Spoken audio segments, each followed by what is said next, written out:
নমস্কার, আমরা এখন আছি রাসবিহারী বসুর যে পৈতৃক ভিটে সেখানে পূর্ব বর্ধমান জেলার। এটা হচ্ছে রায়না 2 নম্বর বিধানসভা, রায়না 2 নম্বর ব্লক। আর হচ্ছে জায়গার নাম হচ্ছে সুবলদহ। সেই সুবলদহে ওনার যে স্মৃতিসৌধ আছে সেখানে আমরা এসেছি। আর যে কি অনাদরে এক মহান বিপ্লবী আছে সেটা আমরা দেখছি এখানে।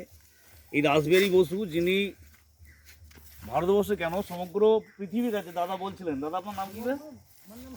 শেখ রফিকুল। যে সমগ্র পৃথিবীর মধ্যে যদি বিপ্লবী কাদেরকে বলা হয় তার মধ্যে রাসবিহারী বসু একজন মহান অন্যতম বিপ্লবী। এবং নেলসন ম্যান্ডেলার কথা উনি বললেন, যিনি 27 বছর জেল খেটেছিলেন।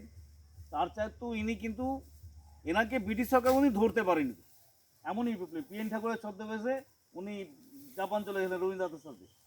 তো উনি ওখানে নিয়ে গিয়ে এই যে ভারতবর্ষের যে বিপ্লব যে নেতাজি সুভাষচন্দ্র বসু করেছিলেন, আজাদ হিন্দ ফৌজ, যার মূল স্থপতি কিন্তু রাসবিহারী বসু।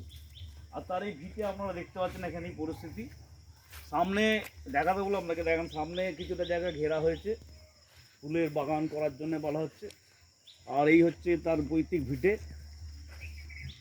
এখন প্রশ্ন আমাদের এইটাই যে আমরা আজকে প্রায় বছর 7 আগে কেন্দ্রীয় রেলমন্ত্রী পীযূষ গোয়েল এখানে এসেছিলেন, আমরা সবাই এসেছিলাম।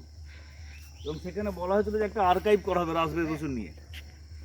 এখনও হয়নি। পরে জানতে চেয়েছিলাম যে ওখান থেকেও বলা হচ্ছে যে যথেষ্ট সহযোগিতা পাওয়া যাচ্ছে না এখান থেকে, বা অনেক রকম আইনি জটিলতাও আছে। এই আজকে যে আমরা এটা করছি, বা এই যে তথ্যচিত্র বা যে ভিডিও করছি, মহান বিপ্লবী কাছে দাঁড়িয়ে আছি, সেখান থেকে কথা বলছি আমরা। তো আমরা চাই যে এনার যথাযোগ্য সম্মান এখানে করা হোক, এবং এটা একটা ট্যুরিজম করা হোক ভালো রকম করে। তো আমার সঙ্গে অভিজিৎ আছে, আমরা এখানে এসেছি আজকে বিকেলবেলা।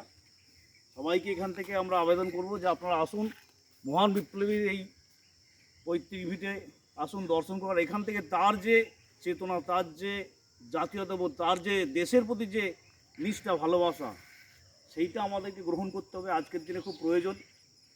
সবাইকে আর একবার ধন্যবাদ, ভালোবাসা জানিয়ে আমার এই আজকের এই রাসবিহারী বসুর ভিটে থেকে বক্তব্য শেষ করছি।